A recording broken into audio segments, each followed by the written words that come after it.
महाराष्ट्रातील number 1 TV channel आवाज TV, आवाज आपल्या सर्वांचा। धुळे शहरातील देवपूर परिसरात महापालिकेच्या अतिक्रमण विरोधी पथकाने अचानकपणे भाजी विक्रेत्यांवर कारवाई सुरू केली। ही कारवाई करताना मनपा कर्मचारी आणि भाजी विक्रेत्यांमध्ये वाद झाला। भाजी विक्रेत्यांनी आरोप केला की कर्मचाऱ्यांनी भाजी विक्रेत्यांचे साहित्य उधळून लावले, भाजीला रस्त्यावर फेकून दिले। विशेष म्हणजे मनपाचे कर्मचारी कारवाई करत असताना त्यांनी कमलाबाई यांच्यावर हात उगारला, त्यांना ढकलून दिले आणि त्या खाली पडून जखमी झाल्या व कमलाबाई यांना तात्काळ स्थानिक नागरिकांच्या मदतीने उपचारासाठी दाखल करण्यात आले। या घटनेमुळे तणावपूर्ण वातावरण निर्माण झाल्याने भाजी विक्रेत्यांनी काही वेळासाठी रस्ता रोको आंदोलन केले। महिला विक्रेत्यांनी जोरदार घोषणाबाजी करत महापालिकेच्या कर्मचाऱ्यांचा अन्यायकारक वागणुकीचा निषेध केला।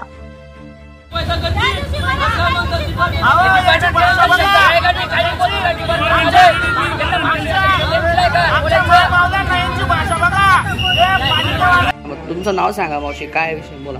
कमल रमेश मी भाजीपाला आपला जाफराटेचा सामना ड्युटी स्टॉप।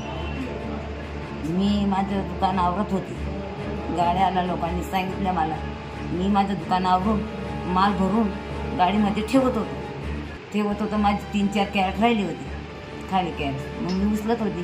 तेवढ्यामध्ये मॅडम आली, माझ्या हाताने उचलत होती, मी ती तिकडे ताणायची, मी इकडे ताणायची। तिने मला पाळलं आणि माझ्यावर कुदून बसली। मग मी गाडी हलू दिली नाही।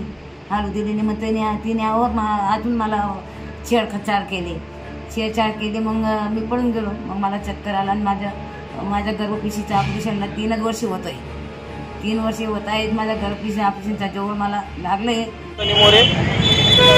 अनेक वर्षापासून फळभाजी विक्रेते इथे धंदा करताय, बरोबर।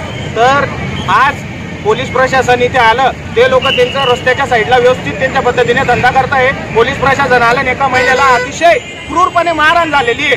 तर आमची प्रमुख मागणी एकच आहे, ज्या पोलीस भगिनीने आमच्या भगिनीला आई बहिणीला मारलेलं आहे तर त्यांचा लवकरात लवकर निलंबन व्हावं, त्यांच्यावरती गुन्हा दाखल व्हावा, ही आमची प्रमुख मागणी आहे। आणि त्यानंतर जी जागा आम्हाला पालिका प्रशासनाने करून दिलेली होती, त्या जागेमध्ये अक्षरशः गुडघ्या एवढं पाणी साचतंय। त्यामुळे आम्ही त्या लोकांचा, आणि तिथे कोणीच भाजीपाला घ्यायला येत नव्हता, लोकांचा भाजीपाला अक्षरशः रस्त्यावरती फेकावा लागत होता। त्यामुळे इथे परत आता आम्ही धंदा करायला आलेलो आहे, भाजीपाल्याचा धंदा करायला। तर आमच्या लोकांना यांनी त्रास देता कामा नये, हीच आमची मागणी आहे। आम्ही मागणी शिवसेना जिल्हा प्रमुख मनोज मोरेंकडे टाकलेली। मनोज मोरे आता इथं येत आहे आणि ते आम्हाला न्याय देतील, ही आम्हाला अपेक्षा आहे। रोजच्या ताज्या घडामोडींसाठी आवाज टीव्हीला सबस्क्राईब करा आणि बेल आयकॉन प्रेस करा।